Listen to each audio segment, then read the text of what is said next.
Assalamualaikum warahmatullahi wabarakatuh. Saya lagi pilek jadi aku jelaskan pakai audio AI saja.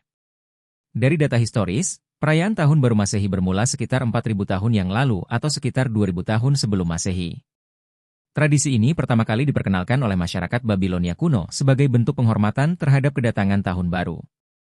Bagi masyarakat Babilonia, perayaan Tahun Baru memiliki makna khusus sebagai bentuk penghormatan atas kemenangan Dewa Langit Marduk-Gelut lawan Dewi Tiamat, yang merupakan Dewi Laut yang dianggap jahat. Selama perayaan, penghormatan untuk Tahun Baru atau dewa-dewa tidak jelas. Seiring berjalannya waktu, muncul suatu tradisi di Jerman yang dikenal sebagai Silvester Night, di mana orang-orang merayakannya dengan pesta pada malam 31 Desember hingga 1 Januari. Tradisi ini kemudian menjadi bagian dari sejarah perayaan Tahun Baru Masehi yang tetap diperingati hingga saat ini. Tradisi yang viral saat itu dan juga ditiru oleh beberapa negara. Lantas bagaimana hukum merayakan Tahun Baru Masehi bagi Muslim? Hukumnya mubah jika memanfaatkan momentum waktu. Dari penjelasan di atas, menegaskan bahwa perayaan Tahun Baru Masehi merupakan sebuah tradisi masyarakat non-Muslim. Diadopsi oleh banyak negara. Entah karena apa, Indonesia juga mengadopsi tradisi ini, walaupun perayaannya sesuai dengan cara mereka sendiri. Jika itu hanyalah sebatas adat istiadat atau tradisi saja yang tidak ada korelasinya dengan agama. Berkenaan dengan hal ini, Sayyid Muhammad bin Alawi Al-Maliki dalam Mafahim Yajibu Antu Sohihah menjelaskan. Artinya, sudah menjadi tradisi bagi kita berkumpul untuk menghidupkan berbagai momentum bersejarah, seperti halnya Maulid Nabi, peringatan Isra Mikraj, malam Nisfu Syaban, Tahun Baru Hijriah, Nuzulul Quran dan peringatan Perang Badar. Menurut pandanganku, peringatan-peringatan seperti ini merupakan bagian daripada tradisi, yang tidak terdapat korelasinya dengan agama. Sehingga tidak bisa dikategorikan sebagai sesuatu yang disyariatkan ataupun disunahkan. Kendati demikian, juga tidak berseberangan dengan dasar-dasar agama, sebab yang justru mengkhawatirkan ialah timbulnya keyakinan terhadap disyariatkannya sesuatu yang tidak disyariatkan.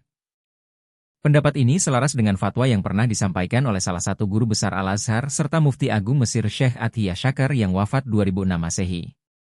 Dalam kitab Fatwa Al-Azhar. Artinya, di Kaisar Rusia, Alexander III pernah mengutus seorang tukang emas, Karl Fabraj, guna membuat topi baja untuk istrinya pada tahun 1884 M. Proses pembuatannya berlangsung selama 6 bulan. Topi itu ditempeli batu akik dan permata. Warna putihnya dari perak dan warna kuningnya dari emas. Di setiap tahunnya ia menghadiahkan topi serupa kepada istrinya hingga kemudian istrinya ditumbangkan oleh pemberontakan kelompok komunisme pada tahun 1917 M. Mulanya acara ini merupakan suatu perayaan, Sham en-Nesim, festival nasional Mesir yang menandai dimulainya musim semi, yang merupakan tradisi lokal Mesir lantas berubah menjadi tradisi keagamaan. Artinya ada pembaharuan, mungkin di dalam acara itu ada norma-norma yang dilanggar, kan ya namanya manusia tempat berbuat salah. Melihat kondisi seperti itu malah dimasukkan unsur-unsur keagamaan untuk memperbaiki keadaan. Lambat laun, berubah menjadi tradisi keagamaan, dan dijadikan momen yang tepat untuk menyiarkan agama. Lalu bagaimanakah hukum memperingati dan merayakannya bagi seorang Muslim? Tak diragukan lagi bahwa bersenang-senang dengan keindahan hidup yakni makan, minum dan membersihkan diri merupakan sesuatu yang diperbolehkan selama masih selaras dengan syariat, tidak mengandung unsur kemaksiatan, tidak merusak kehormatan, dan bukan berangkat dari akidah yang rusak. Wizarah Al-Auqaf Al-Misriyah, Fatwa Al-Azhar, Juz 10, halaman 311. Berpijak pada dua keterangan ini, dapat kita simpulkan bahwa perayaan Tahun Baru Masehi merupakan salah satu tradisi yang tidak berkaitan dengan agama. Sehingga bagi seorang Muslim diperbolehkan merayakan Tahun Baru Masehi selama tidak mengandung hal-hal yang diharamkan seperti melakukan kemaksiatan. Mereka yang bermazhab Maliki yang menurut salah satu ulama dari mazhab Malikiyah hukumnya tidak diperbolehkan, karena ada unsur tasyabuh dengan orang-orang Nasrani. Nanti kita bahas di tempat yang lain. Dalam Islam kita diperintahkan memanfaatkan waktu sebaik-baiknya. Waktu itu seperti pedang. Jika tidak mampu memanfaatkannya, maka akan kepotong oleh pedang tersebut, jika tanya. Allah Subhanahu wa Ta'ala berfirman, dalam surah Al-Asr. Artinya, demi masa. Sesungguhnya manusia itu benar-benar berada di kerugian. Kecuali orang-orang yang beriman dan mengerjakan amal saleh dan nasihat menasihati supaya mentaati kebenaran dan nasihat menasihati supaya menetapi kesabaran. Mengerjakan amal saleh dan nasihat menasihati kapanpun dan dimanapun, pergantian hari bisa kita evaluasi diri, pergantian bulan bisa kita evaluasi diri, bahkan di pergantian tahun juga bisa. Artinya kita sedang berbicara memanfaatkan momentumnya. Pesan 5 pesan agung dari baginda Nabi ini. Artinya, perhatikanlah 5 perkara sebelum datang 5 perkara. Masa mudamu sebelum masa tuamu, kesehatanmu sebelum sakitmu, kecukupanmu sebelum engkau miskin, waktu luangmu sebelum kesibukanmu, kehidupanmu sebelum kematianmu. Pada momen tahun baru dengan para muda-mudi, orang-orang sehat, orang-orang yang kaya, orang-orang yang senggang, melakukan kegiatan negatif pada malam tahun baru.